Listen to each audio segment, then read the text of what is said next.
Hey guys, Zane here with another One Take review, and today I wanted to talk about the new Yeah Yeah Yeahs album, Cool It Down. Cool It Down is the latest studio album from early 2000s, originating alternative rock slash indie rock favorites, the Yeah Yeah Yeahs, the Karen O led project that have given us classic records now like Fever to Tell and Show Your Bones. And this is their first album in nearly a decade, and their first good album since 2009's It's Blitz.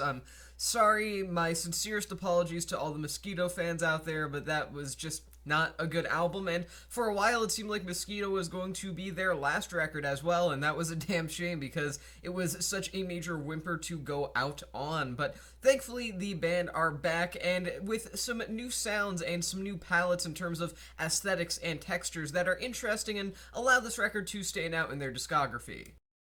This is easily the dreamiest that the Yeah Yeah Yeahs have ever sounded before, as they adapt a lot of dream pop influences here, and unsurprisingly, they do it very well. For those who are unfamiliar with the band's entire history, it may come as a bit of a shock knowing that this is the same band that made heartfelt tracks like Maps and absolute blistering powerhouse albums like the dance punk of It's Blitz, but really they have always been great at really adapting to new changes in sound and genre and aesthetic, and they've really missed the mark a lot less than most other bands would with as many changes as they've made throughout the course of their careers. And to see them start from the noisy garage punk sort of origins of their debut EP and Fever to Tell and grow into the surrealistic, dreamy, soundscape based band that they are today with Cool It Down has been something that's been highly interesting to follow. And not only that, but it's made all the more impressive by the fact that they are just as good today as they were back then with these two seemingly opposite ends of the spectrum.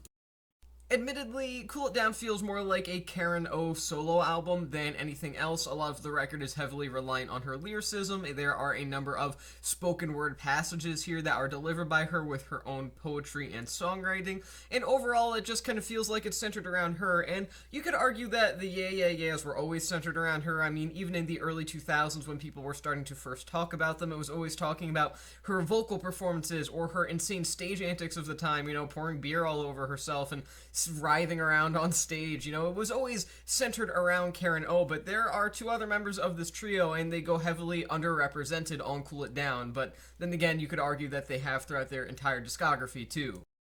Nick Zinner's killer guitar work and Brian Chase's very bold style of drumming are both dearly missed throughout the entirety of Cool It Down. They really always added a consistent bite to the Yeah Yeah Yeahs' sound, and while I appreciate that they wanted to sort of hold themselves back a little bit, add a bit more restraint to those aspects of their character because of the fact that they're taking on a more atmospheric sound for Cool It Down, it still does feel like they are missing, and ultimately it just doesn't necessarily feel like a Yeah Yeah Yeahs album. It just feels like a Karen O album. And while there's nothing necessarily wrong with that, the fact that the Yeah Yeah Yeahs name is slapped on here does leave a bit to be desired musically.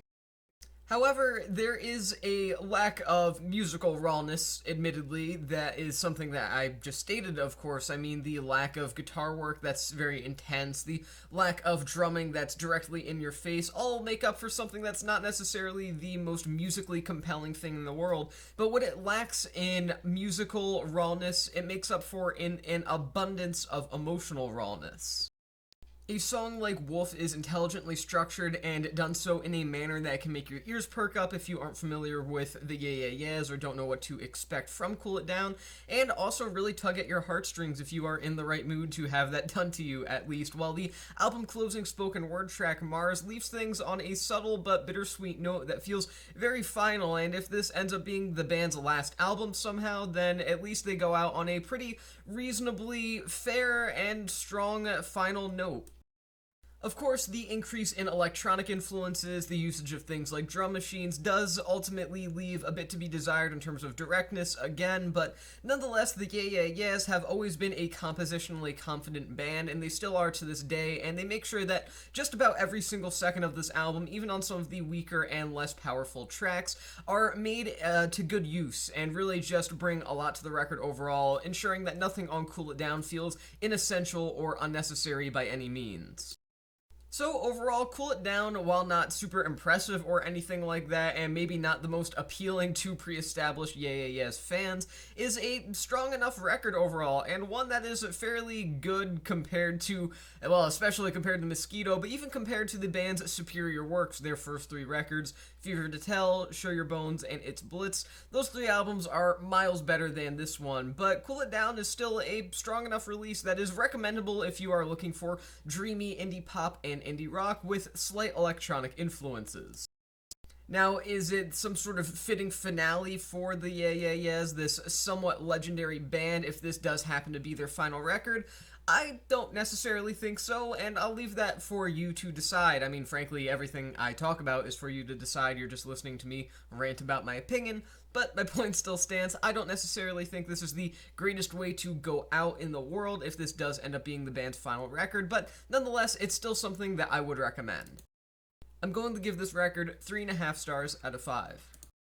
My one take for this album is that although not quite as great as what its singles hinted at, Cool It Down is a strong comeback for the Yeah Yeah Yeahs. So again, 3.5 stars out of 5, and with that being said, that's the end of this review, and I will see you guys in the next one.